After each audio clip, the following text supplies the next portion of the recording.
안녕하세요. 강남대에서 한국사의 재조명을 가르치고 있는 조정현입니다. 자, 오늘 우리가 배워야 할 내용을 한번 정리해 보도록 하겠습니다. 저번 시간에 끝부분에 잠시 다루었던 이 골프문제의 빛과 그림자, 두 번째는 고려의 성립과 발전입니다. 어, 이 내용은 이미 앞 시간에 얘기를 했기 때문에 읽었기 때문에 넘어가도록 하겠습니다. 삼국의 신분제 사회가 형성되게 됩니다. 배경은 삼국이 중한 집권 국가로 발전하는 과정에서 지배층인 귀족, 피지배층인 평민과 천민의 엄격한 신분제도가 만들어지게 되죠. 삼국 신분제의 특징은 신분이 대대로 세습된다는 것이죠. 현재와 같이 개인의 사회적 지위는 능력이 아닌 혈통에 따라 결정되었습니다. 지배층을 한번 볼까요? 고구려는 그 왕족 고씨, 죄송합니다. 제가 잘못 적었네요. 그리고 오부 출신 귀족이 있고요. 백제는 왕족인 부여씨와 팔성이 유명합니다. 신라는 왕족인 박씨, 고씨, 김씨와 지방 족장 세력을 통합 편제하는 과정에서 독특한 신분제도인 골품제가 성립됩니다. 이 신라 왕족 중에 박씨, 석씨, 김씨가 있는데요. 이 박씨 같은 경우에는 신라 말에 박씨성을 가진 임금이 한 세 분 출연하게 돼요. 그 점은 뭐 나중에 한번 살펴보도록 하겠습니다. 이 왕족 김씨가 아니고 고씨죠. 죄송합니다. 이게 쓰기가 어렵네요. 고씨. 예, 죄송합니다. 피지배층은 대부분 농민으로서 자유민이고 조세와 특산물, 역을 부담합니다. 천민은 대부분 노비죠. 왕실과 관청 그리고 귀족에게 예속되어 있었습니다. 삼국의 법은 지배체제를 유지하기 위해 엄격한 법을 제정했습니다. 특히 반역과 패전 등을 엄하게 처벌했죠. 풍속을 살펴보면 삼국은 혈연, 언어, 문화적으로 동질성을 유지하고 있었습니다. 하지만 각자 독특한 풍속도 가지고 있었죠. 고구려는 척박한 환경에서 정복 활동을 통해 성장한 국가입니다. 그래서 질박한 풍속과 씩씩한 사회 기품이 묻어나 있죠. 백제는 언어, 풍습, 의복이 고구려와 같습니다. 중국과 활발히 교류를 하면서 섬세한 귀족 문화가 발전했었죠. 신라는 고구려와 백제에 비해 이 중앙주권적 고대 국가로 뒤늦게 성장했기 때문에 초기에 사회 전통이 유지되었다는 점이 중요합니다. 그 예를 한번 볼까요? 화백회의가 대표적입니다. 이 화백회의는 만장일치제로 운영되었습니다. 여러 부족의 대표가 함께 사회를 이끌던 전통이 반영된 것이라고 여러분들이 생각하시면 되죠. 귀족의 단결을 굳게 하고 귀족과 국왕 사이의 권력을 조절하는 기능이 있습니다. 다음으로 신라만의 독특한 풍속으로 화랑도를 또 다른 예로 들 수 있습니다. 원시 사회의 청소년 집단에서 유래한 조직이죠. 진흥할 때 국가 조직으로 정비되게 됩니다. 잠깐만요.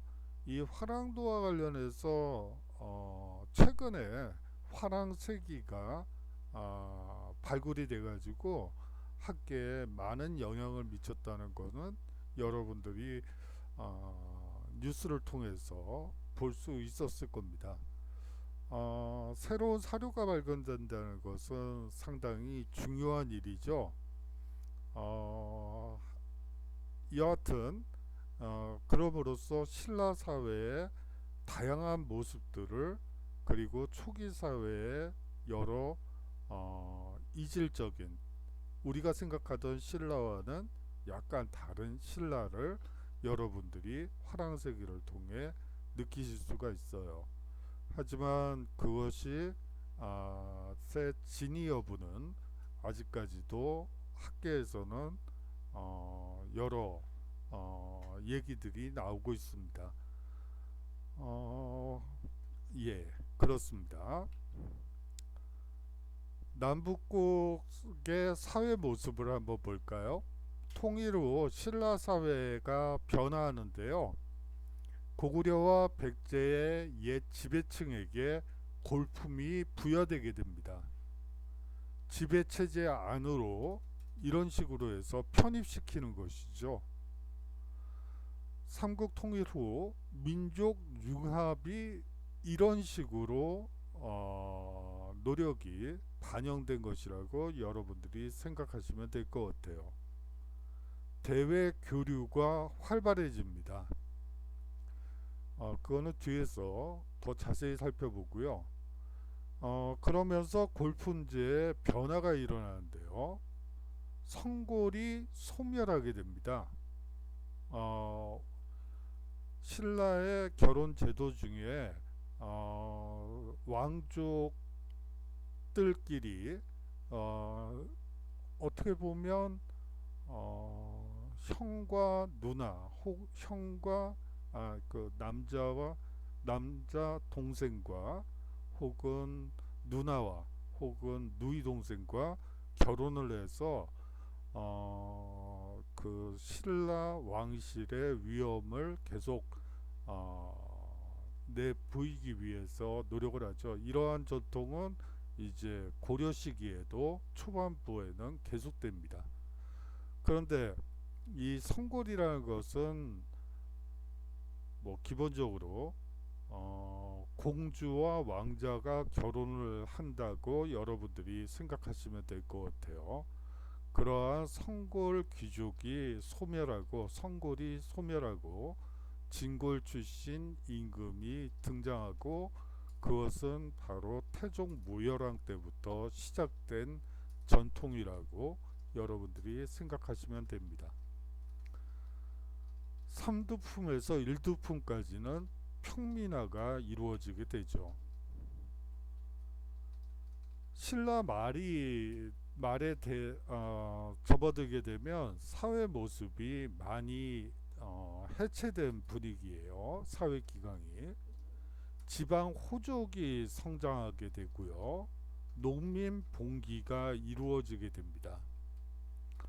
골품제의 바탕을 둔 신라 사회가 해체되는 것이죠. 발해 사회를 한번 살펴보도록 하죠. 고구려계와 말갈계의 주민으로 구성되어 있었습니다. 지배층은 왕족 대씨와 귀족 고씨였죠. 법률과 풍속은 고구려와 아주 유사했습니다.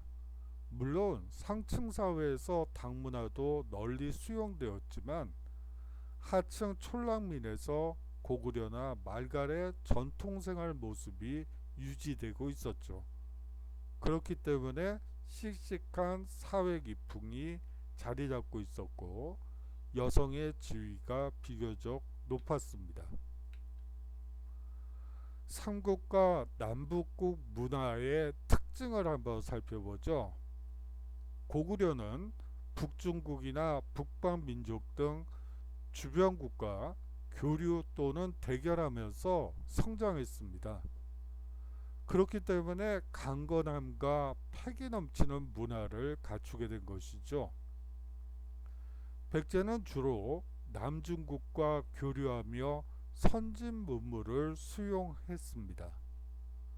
중국, 가야, 외를 연결하는 서남의 교역권을 주도했죠. 그렇기 때문에 세련되고 우아한 귀족 문화가 발달할 수 있었던 것입니다. 신라는 초기에 고구려와 백제를 통해 중국과 간접 교류 혹은 고구려와 백제 사신편에 묻어가는 방식으로 중국과 교류했습니다. 그러다 한강 유역을 차지한 후 중국과 직접 교류하게 되죠. 그래서 그런지 옛 전통이 오래 남아있어 소박하면서도 조화미를 갖추게 됩니다. 통일 신라가 되면 이 통일 신라 시기의 문화의 특징은 삼국의 문화를 융합했다는 점이에요. 아울러 당, 인도, 이슬람 문화를 수용하죠. 이 삼국시대는 삼국 문화를 융합했다는 점에서 민족 문화의 기틀을 마련하고 또 다른 한편으로는 새로 받아들인 이국 종교인 불교를 통해 불국토의 이상을 추구하며 통일과 균형의 미를 완성했다는 점입니다. 발해는 고구려 문화를 바탕으로 당 문화를 수용하게 됩니다. 아울러 말갈 문화 역시 존속하게 되죠.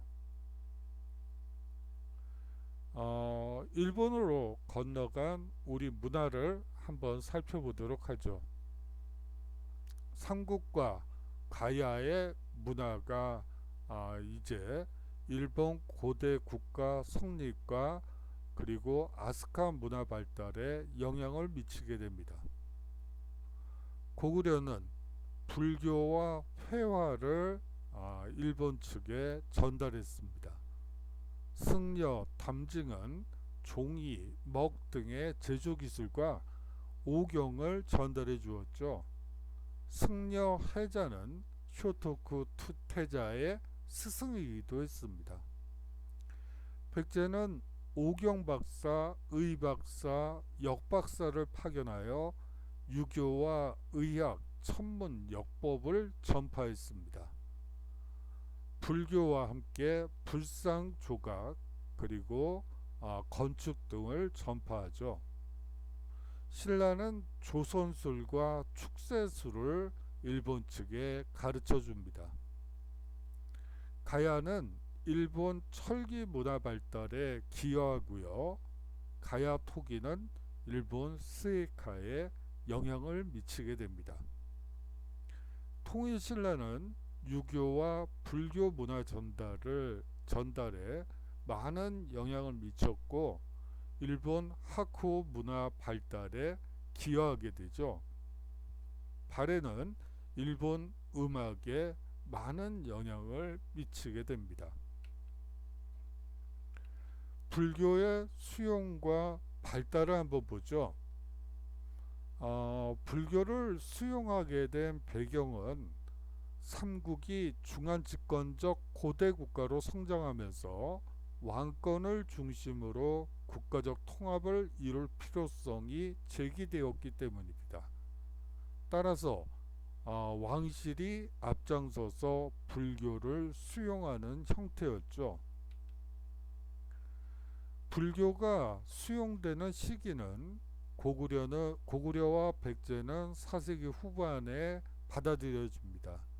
하지만 신라는 6세기 법흥할 때 공인되는데요. 이것은 토착 귀족 세력의 반발 때문이었어요. 이 불교의 삼국시대의 역할을 보면 왕권 강화라는 점 때문에 이 불교를 수용하게 되죠. 왕즉불 사상이 대표적입니다. 왕이 곧 부처다라는 왕즉불 사상이 왕권 강화의 한 도구로 이용된 것이죠. 더구나 업설이 있습니다. 이것을 통해서 귀족 중심의 신분 질서를 정당화시켰던 것이죠. 새로운 국가 정신이 확립되고 미륵 신앙이 수용되었으며 이상적인 불국토 건설을 추구하게 됩니다. 중국과 서역의 선진 문화, 즉 음악, 미술, 공예, 건축 등이 삼국시대에 서역과 중국의 교류를 통해 수용되게 되죠. 통일 후 신라의 불교는 불교 사상이 심화 발전되었다는 특징이 있고요. 두 번째 특징은 불교의 대중화입니다. 원효는 모든 진리는 한 마음에서 나온다는 일심 사상을 바탕으로 화쟁 사상을 주장하게 되고요. 불교의 교리를 쉬운 노래로 만들어 부르며 백성에게 아미타 신앙을 적극 전파하게 됩니다. 의상은 신라 화엄정을 열었으며 부석사 등 많은 절을 세웠죠. 화엄사상 정립에 힘을 쏟습니다. 관세음 보살을 믿어 현세의 고난을 구제받고자 하는 관음시상을 전파했죠. 해초는 인도와 서역을 순례하고 왕호 천축국전을 저술하게 됩니다. 분당 석굴사원에서 발견되죠. 이 해초는 귀국을 하지 못해요. 신라로 돌아오지 못하고 둔왕 석굴 유적 근처에서 돌아가신 것으로 보입니다. 이분은 기러기는 자유롭게 자기 고향으로 돌아가는데 나는 그럴 수 없음을 한탄하면서 쓴 시가 아주 대표적인 문학작품으로 지금까지 남은 신라 시 중에 하나죠. 자, 원효의 아미타 신앙을 좀 더 구체적으로 한번 살펴보죠. 아미타불에 귀의한다는 뜻의 나무 아미타불을 암송하는 연불만으로도 서방정토, 즉 극락으로 왕생할 수 있다고 주장합니다. 현세는 고해죠. 고난이죠. 내세인 극락에 왕생하는 것을 소원합니다.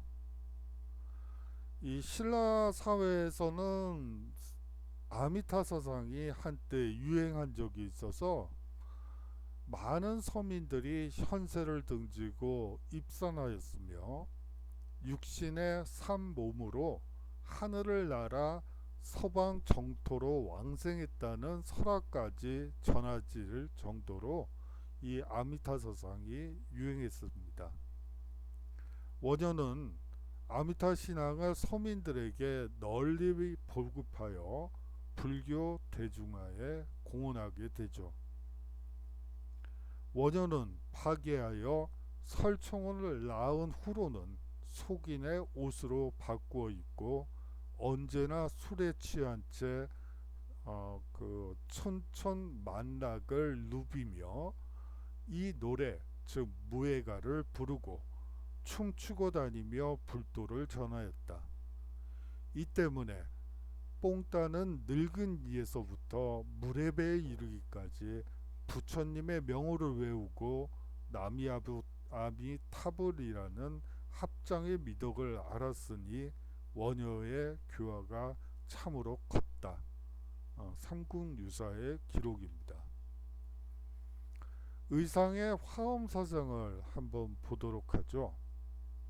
현상세계의 모든 대립물은 차별이 없다고 주장합니다. 하나가 그대로 전부이며 그 전부가 그대로 하나라고 주장하죠. 이 주장은 의상의 세계관을 압축한 말입니다. 이러한 세계관에 의하면 모든 인간은 평등할 수밖에 없죠. 심지어 마음, 부처, 중생 이 셋은 차별이 없다고 봅니다. 무엇 하나 홀로 존재할 수 없으며 관계를 통해 변화하며 상호 연관되어 있는 존재라고 보죠. 하나 안에 일체요 많음 안에 하나이며 하나가 곧 일체요 많음이 곧 하나다. 한 티끌 속에 10방울 머금고 일체의 티끌 속 또한 이와 같다. 이렇게 통일신라의 종교는 9세기 다시 말하면 신라 말이 되면 선종불교가 유행하게 됩니다. 사실 이 선종불교는 통일 무렵에 전래되었다가 신라 말에 유행하게 되죠. 이 선종불교의 특징은 참선 수행을 통한 깨달음을 중시합니다. 그리고 개인이 해탈을 했느냐 안 했느냐를 중심으로 하는 개인주의적 정신세계를 추구하게 되죠. 그리고 교리를 통해서 스스로 공부를 해서 하는 게 아니고 스스로 참선 수행을 통해 깨달음을 얻는 거기 때문에 실천적 경향이 두드러지게 됩니다. 선종불교의 영향을 보면 지방에서 독자적 세력을 구축하던 호족의 취향에 부합했다는 점에서 호족의 지원 속에 구산 선문이 성립하게 됩니다. 지방 문화 발달에 많은 영향을 미치게 되죠. 아울러 고려 왕조 개창의 사상적 바탕을 마련했다는 점도 중요합니다. 선종이란 무엇일까요? 한번 볼까요? 편안한 마음으로 벽을 바라보라. 달마대사의 이야기입니다. 문자에 입각하지 않으며, 여기서 문자는 경전이죠.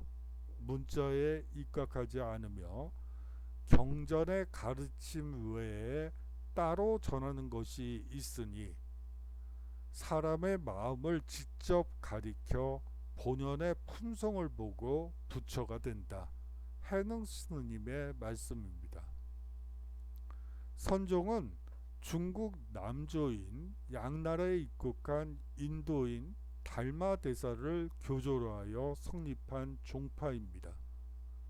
모든 인간은 불성을 가지고 있고 누구나 참선에 의하면 성불이 가능하다고 보았죠. 이는 교학 불교의 정면으로 도전하는 주장입니다. 선종은 기성 사상 체계에 의존하지 않고 스스로 사색하여 진리를 깨닫는 것을 중시했죠. 교리보다는 직관적인 인식 방법인 참선을 중시했습니다.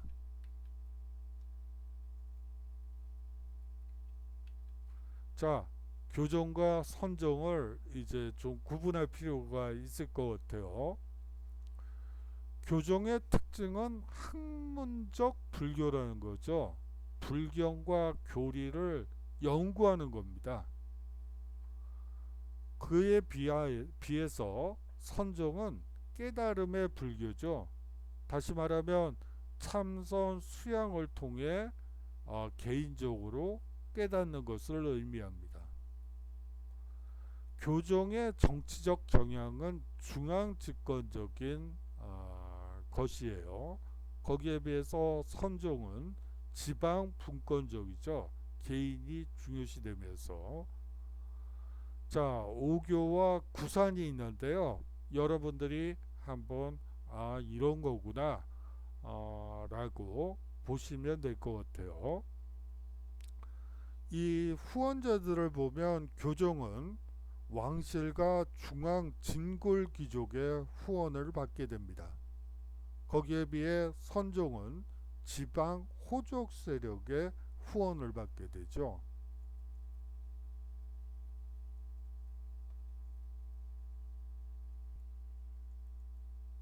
자, 다음으로 도교를 살펴보도록 하겠습니다. 도교는 불로장생과 신선이 되는 것을 추구했죠. 삼국에 전래되어 귀족사회를 중심으로 유행하게 됩니다. 이 도교의 영향을 받은 것들이 꽤 되는데요. 특히 예술에 많은 영향을 미치게 됩니다. 백제 산수무늬 벽돌이라든지 백제 금동 대향로 등이 대표적이죠.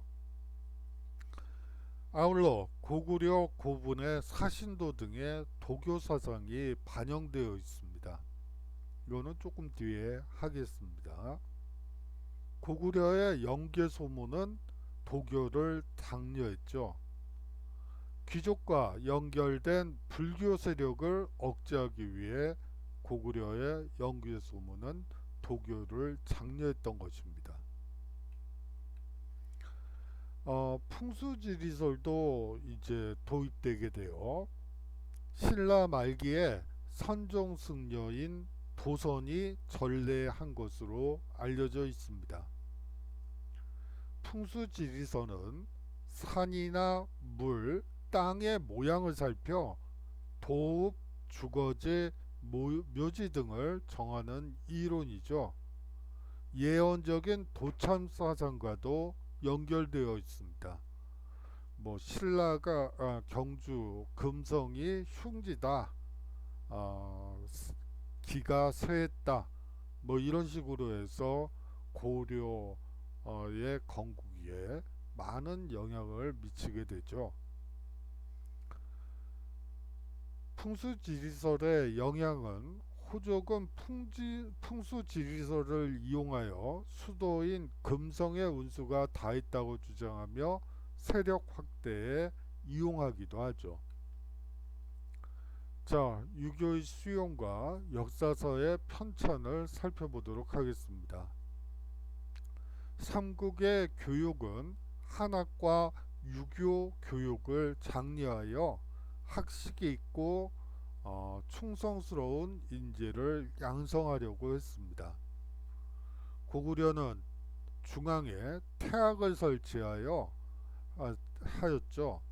소수림왕 때에 수도에 이 태학을 설치했고요. 귀족 자제에게 유교 경전 교육을 태학에서 실시했습니다. 지방 교육기관으로는 경당이 있었는데요. 이 경당에서는 청소년들에게 한학만이 아니라 무술까지도 함께 가르쳤다고 합니다. 백제는 오경박사, 의박사, 역박사를 두고 유교 경전뿐만 아니라 의학, 천문, 역법 등을 교육했습니다. 신라는 임신서기석이라는 비석이 발견됐죠. 이 기록을 보면 신라 청소년들이 유교 경전을 공부한 사실을 반영하고 있습니다. 몇 해까지 한 3년 동안 몇 개의 경전을 외우도록 하자, 이러한 다짐이 쓰여 있는 것이 임신서기석의 내용이죠. 자, 역사서가 또 편찬되게 돼요. 이 역사서 편찬은 국력을 과시하고 왕의 권위를 높이려고 편찬된 것이죠. 여기에서 이제 나오는 역사책들은 지금 남아있지 않고 있어요. 이것이 발굴이 되면 아마 기존에 우리가 알고 있던 고구려 백제 신라와는 전혀 다른 모습의 삼국을 보게 될 수도 있겠죠. 하지만 뭐 아직까지는 발굴됐다는 화랑세기는 발굴이 됐다고 얘기가 되지만 신집이나 서기나 국사는 아직 발굴된 바 없습니다. 고구려는 이전의 유기를 영양왕 때 이문진이 신집 5권으로 간추려 편찬했습니다. 백제는 근초고왕 때 고흥이 서기를 편찬했죠. 신라는 진흥왕 때 거치부가 국사를 편찬하게 됩니다. 역사적 편찬에서 가장 중요한 것은 국가의 국력을 과시하고 왕의 권위를 높이려 했다는 점이라는 거 다시 강조하고 싶습니다. 통일신라의 유학은 그걸 살펴보도록 하죠. 유학과 한문학의 수준이 한층 높아진 시기이기도 합니다. 통일신라 때 신문왕은 682년에 국학을 설립하게 됩니다. 경도강 때 태학으로 계층되게 되죠. 박사와 조교를 두어 유교 경전 교육을 강화했습니다. 독서 삼품가가 원성왕 778년에 실시되게 됩니다. 상중하로에서 이 점수를 매기는 그런 과거 시험이라고 보시면 되는데, 과거처럼 시문을 본다든지 그런 것보다는 경전을 어느 정도 외우고 있는지를 평가하는 시험이라고 여러분들이 생각하시면 될 것 같아요. 이러한 독서 선품과 실시는 유학 보급에 기여하게 되죠.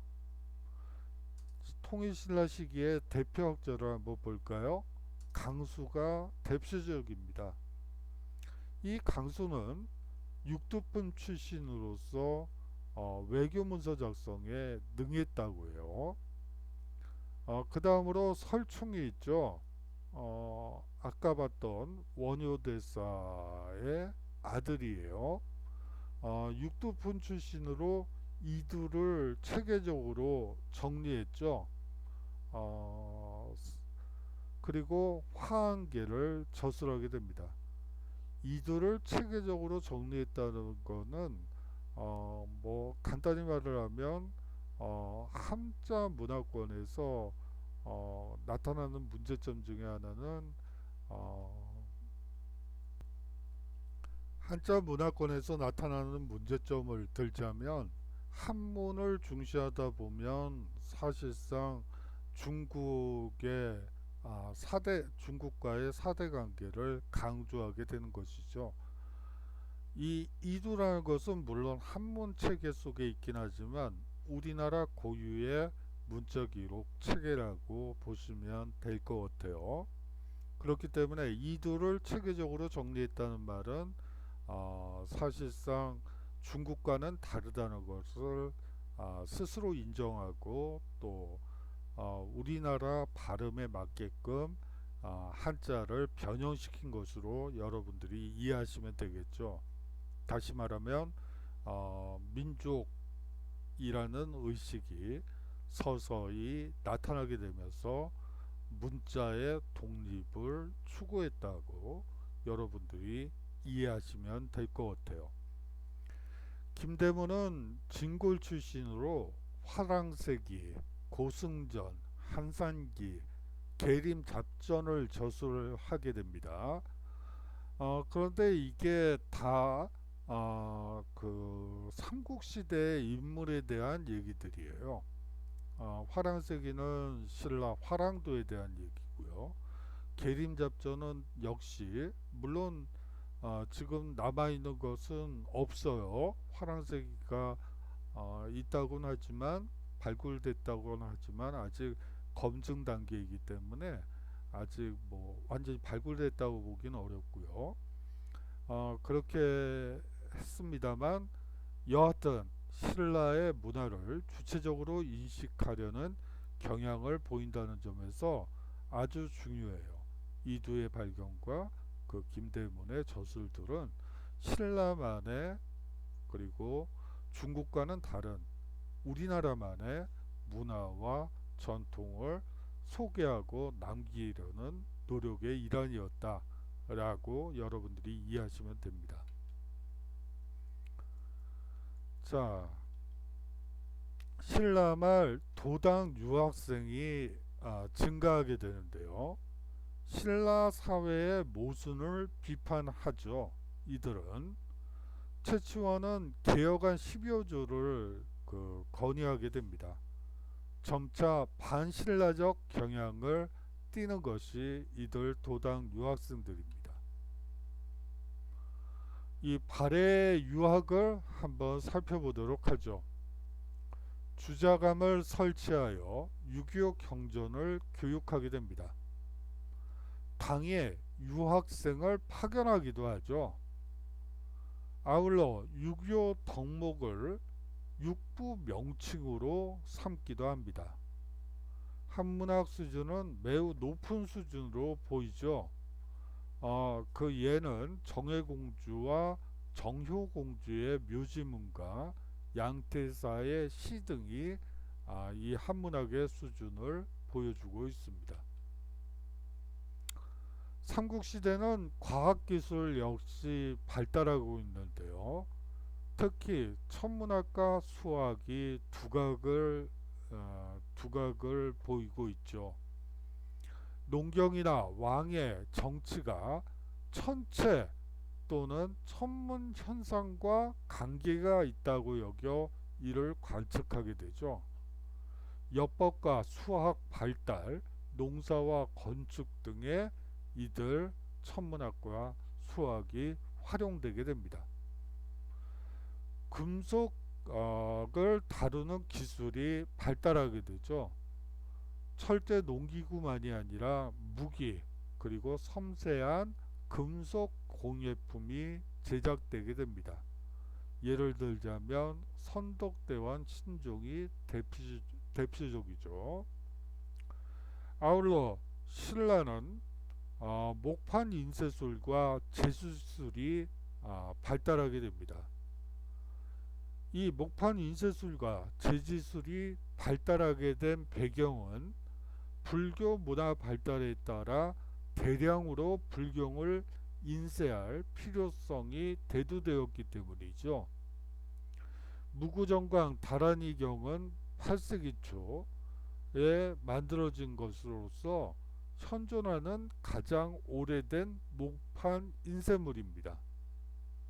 자, 다음은 고분을 보도록 하죠. 고대인들의 삶의 모습과 의식 세계가 잘 반영된 벽화 때문에 여러분들이 잘 알고 있을 거라고 보입니다. 삼국의 무덤 양식은 서로 다르죠. 고구려는 초기에는 돌무지 무덤이 있었습니다. 이 돌무지 무덤은 만주 지반 일대에 1만 2천여 기가 존재할 정도로 흔했고요. 가장 대표적인 돌무지 무덤으로는 장군총이 대표적입니다. 후기에는 굴식 돌방 무덤이 나타나면서 천장과 벽에 벽화를 그려놓았죠. 백제는 한성시기, 웅진시기, 사비시기에 약간씩 다른 고분들이 축조되었습니다. 한성시기에는 계단식 돌무지 무덤이 나타나죠.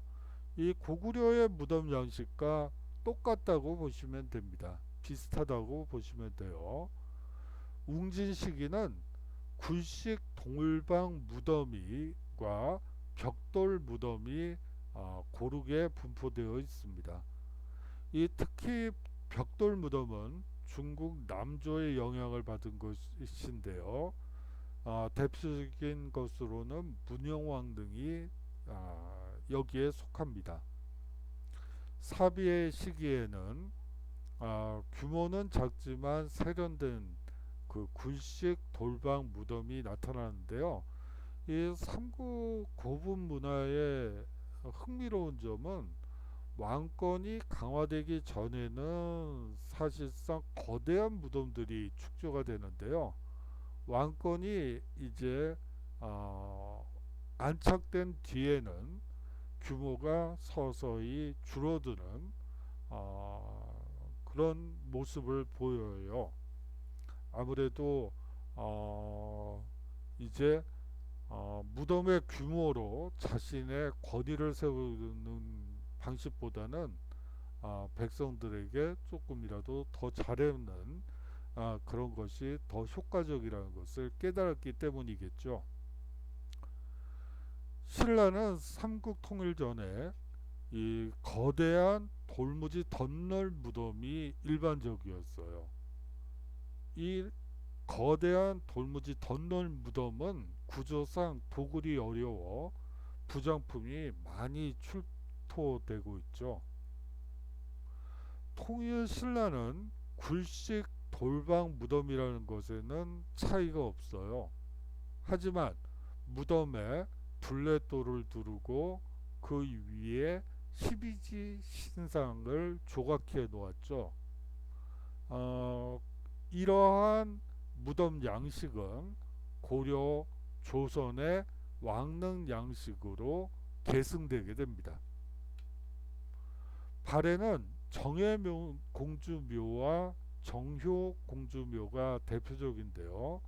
특히 정혜공주묘는 고구려 양식의 고구려식의 발의 무덤이라고 보시면 돼요. 고구려 마찬가지로 굴식 돌방 무덤이었고요. 그리고 모주림 천장 구조로 이루어져 있습니다. 정효 공주묘는 벽화가 그려진 벽돌 무덤으로 당과 고구려 양식이 결합되어 있죠. 이 고구려 고분 벽화는 죽은 후에도 영혼이 살아있다고 믿었죠. 고구려인들은. 그래서 무덤의 벽면과 천장을, 벽면은 땅, 천장은 하늘로 보고 죽기 전 생활의 이모저모를 그려놓은 것은 대부분 땅인 벽면에 그려놓았습니다. 고분 벽화는 고구려 지배 귀족층의 세계관과 문화를 다양하게 보여주고 있죠. 고구려 사회를 설명하는 내용이 풍부합니다. 다양한 인물도와 풍속도는 고구려 사회의 생활상과 일상생활과 사회의 변화를 복원시켜 주죠. 무덤의 천장에는 해, 달, 천체, 구름, 신앙관계의 환상적 그림 등을 그려넣어 무덤 안을 축소된 우주로 형상화시켰습니다. 무덤 및 벽화 양식의 시기별 변화를 통해 당시 사회 분위기나 의식 변화를 엿볼 수 있죠. 초기 고구려 고분 벽화들은 있어요. 대체로 4세기에서 5세기까지를 초기 양식이라고 보고 있습니다. 대표적인 초기 벽화 고분들은 안악 3호분과 덕흥리 고분이 대표적입니다. 이 초기 고분의 특징은 무덤방이 여러 개라는 점이에요. 중심이 되는 방에는 어김없이 귀족의 권위를 반영하는 경직되고 근엄한 표정의 무덤 주인의 초상화가 그려져 있었죠. 고구려 고분벽화 중 중기에 속하는 것은 5세기에서 6세기 정도에 만들어진 고분들입니다. 고구려의 진취적 기상과 힘이 잘 드러나는 벽화들로 유명하죠. 무용총과 각저총이 대표적입니다. 무용총은 무용을 그린 것이고요. 각저총은 씨름을 하는 모습이 그려져 있죠. 이 시기 고분벽화는 풍속도나 묘주인의 평소 생활이 중심 소재입니다. 고구려의 힘이 팽창하는 시기에 당시의 지배층의 현실 생활에 대해 강한 자신감이 드러나고 있죠. 고구려 후기 고분벽화의 형태를 보면 다실 구조나 다양한 인물 풍속화가 소멸되고 단실 구조의 무덤의 내벽에 사신도가 그려지는 것이 전형적입니다. 생동감이 넘치고 활달한 표현으로 정성에 오른 고구려의 회화 수준을 알 수 있죠. 그렇다면 사신도를 왜 그려넣게 되었을까요? 고구려인의 죽음에 대한 의식이 변화되었기 때문으로 보여요. 그리고 도교의 유입 때문에 사신도가 많이 그려지게 되죠. 잦은 전란으로 인한 국내외의 불안정한 정세 속에서 수호신인 사신에 의탁하여 보호받으려는 당시 지배층의 심리 상태를 반영한 것이라고 볼 수도 있을 것 같습니다. 건축을 한번 살펴보죠. 궁궐과 성곽을 한번 보도록 하겠습니다. 고구려의 안악궁은 우리나라 역대 궁궐 중 가장 큰 규모입니다. 통일신라 시기의 안압지, 다시 말하면 경주 동궁과 월지를 얘기하는데요. 이 안압지는 연못과 인공섬, 건물이 자연스럽게 어우러져 있죠. 발해의 상경성은 남북으로 뻗은 주작대로를 내었는데 당의 장안성과 비슷한 구조입니다. 궁궐터에서 고구려 문화를 계승한 온돌 장치가 다수 발견되기도 하죠. 사찰은 신라의 황룡사, 백제의 미륵사가 삼국시대의 대표적 사찰입니다. 규모가 아주 웅장했죠. 통일 신라의 불국사와 석굴암은 불국토의 이상을 반영한 작품이죠. 자, 다음으로 탑을 보도록 하겠습니다. 삼국시대에는 처음에는 목탑이 주로 만들어졌죠. 그러다 점차 석탑으로 변화되게 됩니다. 익산 미륵사지 석탑과 부여 정림사지 5층 석탑이 대표적입니다. 통일 신라 시기에는 중기에 이중 기단 위에 상층으로 쌓은 석탑 양식이 발달하게 되고요. 불국사 3층 석탑이 대표적인 작품입니다. 이상적인 비례를 통해 조화와 균형의 미를 보여주고 있죠. 말기, 즉 9세기가 되면 다양한 석탑이 등장하는데요. 특히 선종의 영향으로 승탑과 승탑이라 그러면 여러분들이 잘 이해가 안 되실 수도 있으니까 그냥 부도와 탑비가 건설됩니다. 발에는 대부분 벽돌로 쌓은 전탑이 대부분이에요. 그리고 이 전탑을 무덤 위에 세우기도 합니다.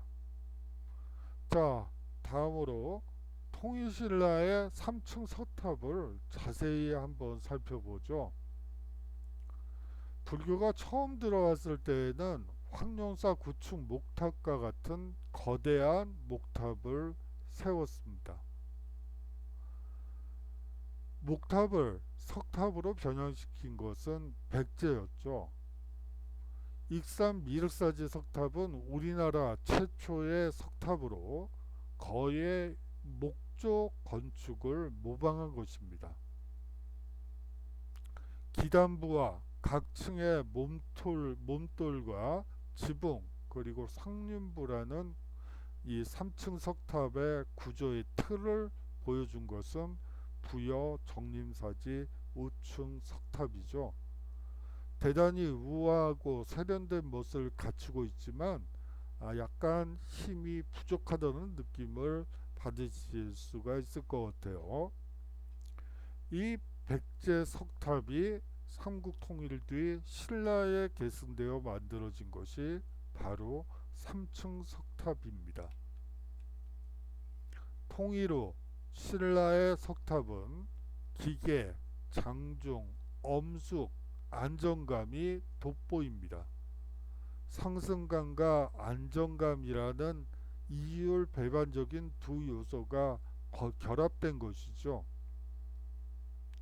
기단과 몸체를 확연히 구분한 뒤 기단부의 강조를 통해 안정감을 취하면서 동시에 몸체의 경쾌한 체감률에서 상승감을 획득하는 이른바 2층 기단의 상층 석탑입니다.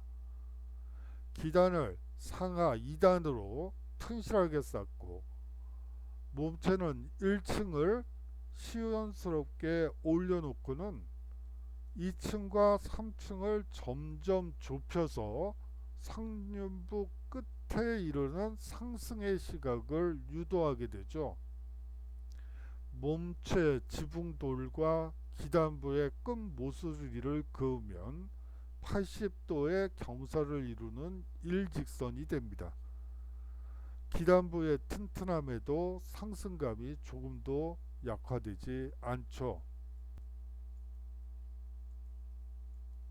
자, 다음으로는 승탑, 즉 부도를 보도록 하겠습니다. 고승의 사리를 모셔놓은 탑을 승탑이라고 부도라고 합니다. 승탑이 만들어진 것은 신라 말기 선종의 유행과 깊은 관련이 있습니다. 선종에서는 본연의 마음이 곧 부처이고 그것을 깨달은 사람은 곧 부처와 동격이 되죠. 일문을 이끌어온 대선사의 죽음은 석가모니의 죽음 못지 않다고 얘기들을 하게 됩니다.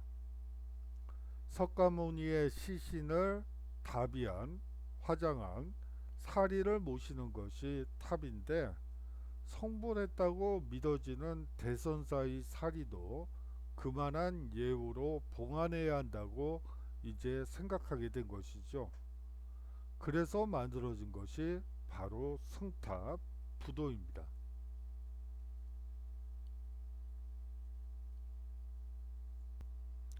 자, 이제 과제를 하나 내보도록 할게요. 골품제가 신라 초기부터 통일 후 민족 통합 과정에서 매우 효과적인 제도로 평가되는 이유는 무엇인지, 그리고 신라 말기에 골품제의 모순이 나타난 이유는 무엇인지 여러분들이 한번 생각해 보시고 정리해서 제출해 주시면 될 것 같습니다. 자, 이제 고려 시기로 넘어가도록 하죠. 10세기 국내외 정세를 한번 보시도록 하죠. 동아시아에서는 중국에서는 5대 19의 혼란기였고요. 북방에서는 거란이 성장하여 요를 건국했습니다. 한반도에서는 견훤과 궁예가 각각 후백제와 후고구려, 태봉을 건국함으로써 후삼국이 성립하게 되죠. 이 왕건은 해상무역으로 성장한 호족입니다. 궁예의 부하가 된 후 많은 전공을 세우면서 주변의 신망을 얻게 되죠. 이 궁예는 후고구려 태봉을 건국했던 궁예는 정치적 세력 기반이 미약했습니다. 살아있는 미륵부를 자처하며 나라를 통치했죠. 정치적 세력 기반이 미약했기 때문에 스스로를 살아있는 미륵불이라 자처할 수밖에 없었는지도 모르겠습니다. 하지만 거듭된 실정으로 신하들이 궁예를 몰아내고 왕건을 왕으로 추대하게 되었다고 역사서에는 나와 있습니다. 정치적 세력이 미약했던 것인지 아니면 거듭된 실정이었는지는 잘 모르겠습니다만 그거는 이제 연구를 통해서 밝혀져야지 되는 부분이겠지만 스스로 역사를 쓰지 못하는 경우 이렇게 될 수 있다는 것을 여러분들이 한번 생각해 볼 여지가 있을 것 같아요. 그렇게 하면서 918년 고려가 건국하게 됩니다. 왕건은 고구려 계승을 내세워 국호를 고려로 하고 송악으로 천도하게 되죠. 왕건의 통일 정책을 한번 보도록 하죠. 안으로 호족 세력을 통합했습니다. 신라에는 우호적 태도를 보이고 후백제와는 경쟁 관계였죠.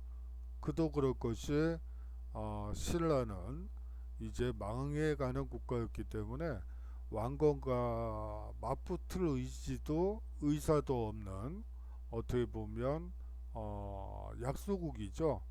거기에 비해 후백제는 통일 신라를 능멸할 정도로 상당히 강성했고 결국은 왕건은 후백제와 경쟁 관계에 있을 수밖에 없었던 것입니다. 경순왕의 항복으로 신라를 흡수하게 되죠. 935년의 일입니다. 견훤과 큰아들 신검 간의 내분 과정에서 견훤이 왕건에게 귀순하게 되고 이 와중에 후백제군을 격파한 왕건은 경북선산이죠. 936년의 일입니다. 후삼국을 통일하게 됩니다. 후삼국 통일의 의의는 후삼국을 뿐만이 아니고 발해와 고구려의 유미까지 포함한 민족의 재통일을 완성했다는 것이 이 왕건 통일의 고려의 통일의 가장 큰 의의라고 볼 수가 있습니다. 태조의 정책은 민생 안정과 호족 통합이었어요. 치민 유도를 내세워 백성의 조세 부담을 가볍게 해주고 빈민 구제 기관인 흑창을 설치하게 됩니다.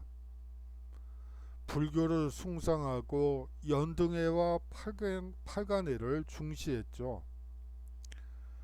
호족들에 대한 포용 정책과 견제책을 동시에 구사하게 됩니다. 포용 정책으로는 정략 결혼을 하게 되죠. 왕건은 29명의 왕비를 두고 있었습니다. 그 자식만도 아들만 100명 가까이 되니까 뭐 엄청나다고 볼 수가 있겠죠. 그리고 왕시성을 하사해 줍니다. 대강현이 그 발해에 그 왕자였던 대강현이 귀순했을 때 왕시성을 하사하는 것과 마찬가지입니다. 그리고 호족들에게 관직과 토지를 지급하게 되죠. 호족에 대한 견제책으로는 기인제도와 사신관 제도를 통해 호족을 견제하고 지방 통치를 보완하게 되죠. 사신관 제도는 지방 통치를 보완하는 것이고 기인 제도는 호족을 견제하는 것이에요. 뒤에서 좀 더 자세히 살펴보도록 하겠습니다. 태조의 정책 중에 또 하나 중요한 것은 북진 정책입니다. 고구려의 옛 땅을 회복하려는 목적 때문이었죠. 그렇기 때문에 평양을 서경으로 삼아 중시했습니다.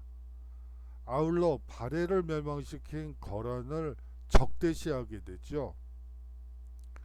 아울러 마지막으로 청천강까지 영토를 확장하게 됩니다. 태조의 정책이 잘 드러나는 것 중에 하나는 훈요 10조가 있습니다. 태조가 후손에게 내린 가르침이 바로 훈요 10조죠. 왕실과 국가의 안녕을 바라는 태조의 사상과 정책 방향이 잘 담겨져 있습니다. 자, 광종의 개혁을 한번 살펴보죠. 호족 억압과 왕권 강화인데요. 이 광종이 개혁을 하게 되는 가장 큰 배경 중에 하나는 해종 정종 때 왕권이 불안하고 호족 세력이 강성했기 때문입니다. 왕규의 난이 945년에 일어나죠. 이것도 뒤에 살펴보도록 하죠. 이러한 호족을 억압하기 위해서 구상했던 것 중에 하나가 노비안건법을 실시하는 것이었어요. 956년의 일이죠. 공신과 호족의 경제 군사적 기반을 약화시키고 다른 한편으로는 양인의 수가 증가하여 국가재정이 확충되기를 바라면서 노비안건법을 실시했죠. 자, 모든 개혁의 핵심은 양인의 수를 증가시켜서 세금을 낼 수 있는 양인의 수를 증가시켜서 국가재정을 확충하는 거예요. 이러한 정책은 통일신라 시기에 정전을 통해서도 공부한 바와 마찬가지로 모든 개혁의 출발점이죠. 자영업자들을 세금을 낼 수 있는 자영업자들을 늘리는 정책이 국가재정을 확충시키는 개혁 중에 개혁이 될 수밖에 없는 것이죠. 아울러 호족 세력을 견제하기 위해서 노비안건법뿐만 아니라 과거제를 실시하게 됩니다. 958년의 일이죠. 유교적 소양을 갖춘 신진 세력을 등용한 것이죠. 호족을 대신해서. 그리고 관리의 공복을 제정하여 관료의 기강을 확립했습니다. 여기서 관료의 기강을 확립했다는 말은 나 어느 집안 출신이야. 태조 임금 때 우리 할아버지가 공을 많이 세워서 삼국이 통일되었지. 이렇게 주장하는 그 음서제를 통해서 들어온 관리와 과거제를 통해서 들어온 관리가 충돌을 하게 되죠. 그러면서 공복을 제정하게 됨으로써 등급에 따라서 위와 아래를 정하는 것이죠. 그럼으로써 우리 집안은 이런 사람이야. 이런 사람들이 길을 필 수 없게끔 만들었다고 여러분들이 생각하시면 될 것 같습니다. 자, 성종의 개혁을 살펴보도록 하죠. 유교적 정치 이념이 채택됩니다. 최승로의 시무 28조를 성종은 수용하게 됩니다. 유교 정치 이념을 바탕으로 통치 체제를 정비한 것이죠. 아울러 성종 개혁 중에 또 하나는 이성육부의 중앙관제를 마련했다는 거예요. 12목에 지방간을 파견하여 중앙집권화의 기초를 마련하기도 했습니다. 유교 교육을 장려하게 되죠. 국자감을 정비하고 지방에 경학 박사를 파견시켜 유교 교육을 장려하게 됩니다. 이러한 성종의 개혁의 결과는 문치주의 전통을 수립했다는 점이죠. 아울러 신라의 골품제보다 개인의 능력을 중시하게 되었다는 것도 관료를 뽑을 때 아주 중요한 개혁의 성과라고 볼 수가 있습니다. 사심관 제도를 한번 사료를 통해서 보도록 하죠. 사심관은 태조 18년에 신라왕 김부가 항복하였으므로 신라국을 없애고 김부를 경주의 사심관으로 삼아 부호장 이하 관직자 향리들의 일을 살피도록 하였다. 이에 여러 공신에게도 이를 본받아 그 지역의 사심관으로 삼으니 사심관은 여기에서 비롯되었다 라고 고려사에 기록되어 있습니다. 기인은 국초에 향리의 자제를 뽑아 서울에서 인질로 삼고 또 지방일의 자문에 대비하니 이를 기인이라 하였다 라고 고려사에 적혀 있습니다. 왕규의 난을 살펴보도록 하죠. 이 왕규는 경기도 광주의 호족으로 자기의 두 여식을 태조에 15, 16비로 바치게 됩니다. 그리고 태조의 뒤를 이은 해종에게도 여식을 왕비로 들여보내고 실권을 장악하여 외손주인 광주 원군을 왕으로 삼고자 두 차례에 걸쳐 해종을 암살하려 했지만 실패하게 되죠. 해종은 왕규의 암살 기도를 잘 알고 있음에도 불구하고 그를 응징하지 못합니다.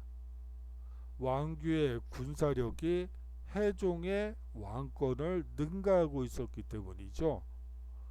사실상 왕규의 제거는 3대 정종이 서경의 왕신념 세력을 동원함으로써 비로소 가능했습니다. 최승로의 시무 28조를 보도록 하죠. 성종 원년 6월 오품 이상 관리들의 정책 건의서 제출이라는 왕명에 응하여 28조에 달하는 상소를 올리게 됩니다. 최승로가요. 현재 남아있는 것은 22조만 전해지고 있죠. 시무 28조의 구성을 보면 크게 5조, 태조부터 경종에 이르는 5조에 대한 정책 평가서와 시무 28조의 두 분으로 구성됩니다. 이 5조 시대에 태조에서 경종에 이르는 5조의 정치에 대한 평가가 먼저고요. 그 다음에 그러한 것들을 봤을 때 이렇게 고쳐야지 된다라는 정치의 개혁 방안을 시무 28조에 담고 있습니다.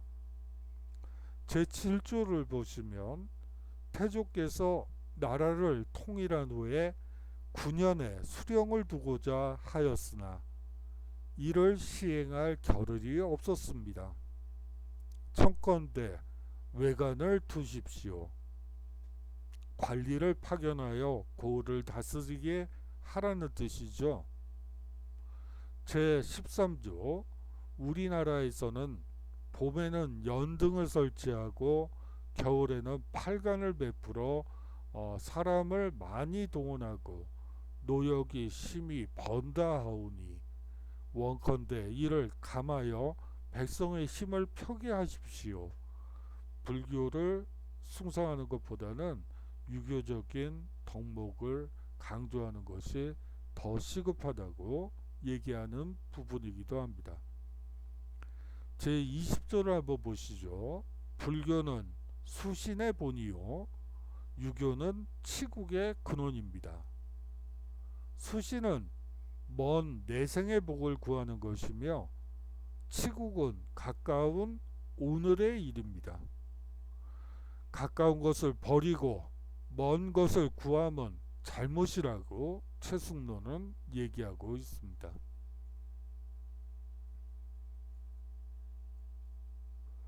자, 지금까지 그 한국사의 재조명 5주차 강의를 했습니다. 자, 이제 마지막으로 중간고사 대체 그 리포트에 대해서 말씀드리도록 할게요. 이제 코로나 때문에 사실상 5월 2일까지 이 동영상 강의가 계속될 것으로 계속되게 됩니다. 그렇게 되면 결국은 중간고사를 못 보게 되는데요. 그래서 뭐 생각을 했는데 중간고사 대체로 여러분들이 한번 리포트를 작성해 주시면 어떨까 하는 생각이 들어서 리포트를 드리도록 하겠습니다. 제가 읽은 책 중에서 요 근래에 이 조선과학실록이라는 책이 있는데요. 그 이성규 선생님이 쓰신 조선과학실록이라는 책이 있는데요. 사실 역사와 과학이라는 어떻게 보면 서로 다른 주제인 것 같은 부분들을 역사 속 이야기를 통해서 재미있게 설명하고 있는 책이더라고요. 그래서 여러분들이 아마 쉽게 또 재밌게 거기에는 뭐 살인사건에 대한 얘기도 있고 그거를 수사하는 방식이라든지 뭐 조선시대의 오로라 관측에 대한 얘기라든지 뭐 여러가지 과학적인 얘기들을 많이 담고 있어서 뭐 융합 뭐 이런 것들이 강조되는 시기에 한번 여러분들이 읽어보면 어떨까 하는 생각이 들어서 이성규 선생님의 이 조선과학실록을 읽고 여러분들이 이게 총 보니까 22개의 테마로 나뉘어져 있더라고요. 그래서 여러분들이 관심 가는 3개의 테마를 정해 가지고 느낀 점을 정리해 주시면 될 것 같아요. 너무 많이 쓰려고 하지 마시고 그 이성규 선생님의 이야기를 잘 이해하시고 또 거기에 대해서 느낀 점을 정리해 주시면 될 것 같아요. 한 10페이지 이내로 적어 주시고요. 그리고 이것은 4월 17일까지 제출해 주시면 될 것 같아요. 앞서 얘기했던 과제는 요번 주 금요일까지이지만 이 중간고사 대체 리포트는 17일까지 제출해 주시면 될 것 같습니다. 장시간 동안 들어주셔서 감사합니다.